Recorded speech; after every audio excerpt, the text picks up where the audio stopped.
So my name is Sarah Applegate. I'm a teacher librarian at River Ridge High School in Lacey, Washington. I've been a teacher librarian there for 13 years. And I want to talk a little bit about what it means to be a lit librarian today and to be honest about some of the struggles that I'm facing. I guess this is a little, I thought it would be bigger on the screen, but this is Family Circle. I now have a 4-year-old, so I get it says, to be a librarian, all you have to learn to do is say shh. So we have lots of misperceptions. I always think that we're kind of past that, but we're not. I still have adults come into my library every day and say, wow, how do you stand it so noisy in here? I thought this was a library, and kids admonish each other for being loud. It doesn't make any sense, but we still have to challenge those stereotypes. And I always like what Mark Ray says, is you should not wear sensible shoes. And then we have things like this. So,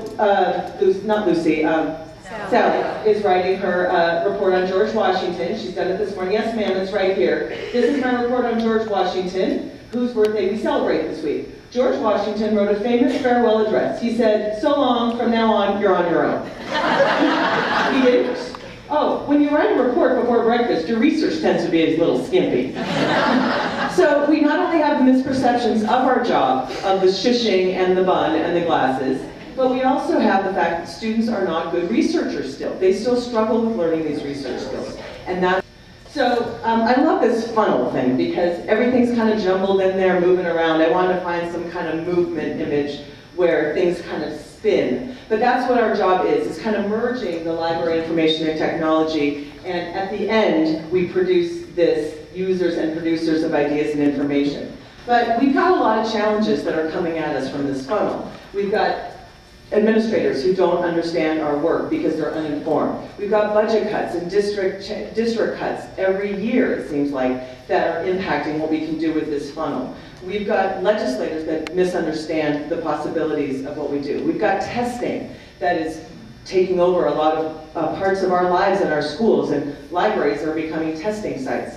So we have a lot of challenges, but I watched Joyce Valenza's TED Talk the other day, and it really inspired me to what's possible. That this is a moment where we can get frustrated with everything coming at us, or we can say, we can solve a lot of what the problems are. We can make sure that students are keeping up with technology shifts. We make sure that they know how to do the things that are expected on the test, and we provide a lot of value. So if you're talking budget cuts, let me show you what's possible in the in the LIT program.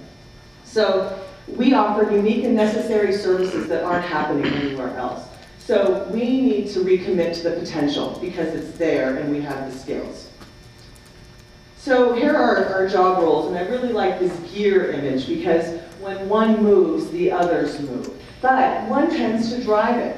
And so I'm talking a little bit about my work, and what I love about my job is I always have this agenda, and I've taken to calling it my lit agenda.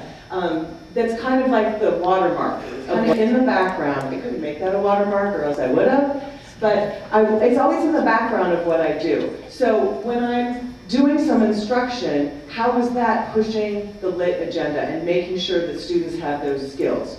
When I'm doing reading advocacy work, how is that agenda happening? And then when I'm doing information management, how is, again, the lit program agenda and skills that students need to have happening? An example of this is that what I've discovered in my school is we need some help with instructional coaching.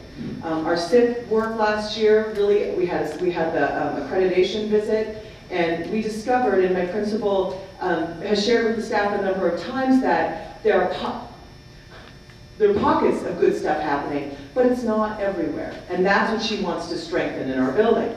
And so I show up at her door and say, how can I help with that? I want to be in the middle of that. I want to be that gear, and I want this to be driving my other gears. So if you think about pie chart planning, I am spending the bulk of my time doing that big gear of instruction and delivering technology skills. And the reality is that my displays don't look good all the time. I don't have good bulletin boards. My posters have not been changed in a very long time.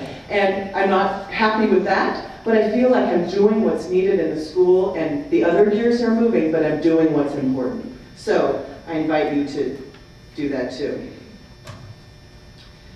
So So I'm totally stealing this from Karina Pierce, who's one of our newest and brightest and most wonderful teacher librarians at Beth, and she's in Bethel. And I had the pleasure of job sharing with her a couple years ago. And so I was getting some ideas, like we do, asking around, what should I talk about in this keynote, Karina? Because I don't really know what I should be saying. And she said, well, we're really utility players. And I said, that's brilliant. So I wasn't one to know exactly what utility player is, so I looked it up on Wikipedia. She's got 2 boys, so she understands things about sports. I have a 4-year-old girl, I don't get it yet. So in sport, a utility player is one who can play several positions competently, a sort of jack of all trades. And I said, that is us. When something's needed, we can step in and help it. Now, I can't do calculus, and you don't want me to do that. But I can do a lot of the things that will support that, lead up to that, and provide skills for that. So we have expert skills that no one else has, but we also can provide this utility player aspect. What I love about the lit agenda, and my kind of concept of it, is that I have a lot of flexibility in terms of I have these 3 roles, and I've got the definition of the job being library information technology, but I'm also flexible. I can play a lot of roles within that. So I did a little more searching, and I found out there's this idea of these utility television stars. And then Katie Seagal was #1 in this ranking on this AOL TV website, who's a utility actress. So not only can she play Married with Children, Mrs. Bundy, right? Yeah. But she can also be a cartoon character. I believe she has 1 eye. And she also plays this very scary, tough, amazing character on Sons of Anarchy, which is about a biker gang. I don't watch it, my husband does, it's too scary for me. But she is tough in that show, and she can play this huge range. Now, so can Neil Patrick Harris, who can play not only Doogie Howser, 8th grade doctor, or super hot ladies man on How I Married My Mother, right? Married Off My Mother. And then, wasn't he in the Smurfs recently? Yeah, so we can be utility players just like them. So here's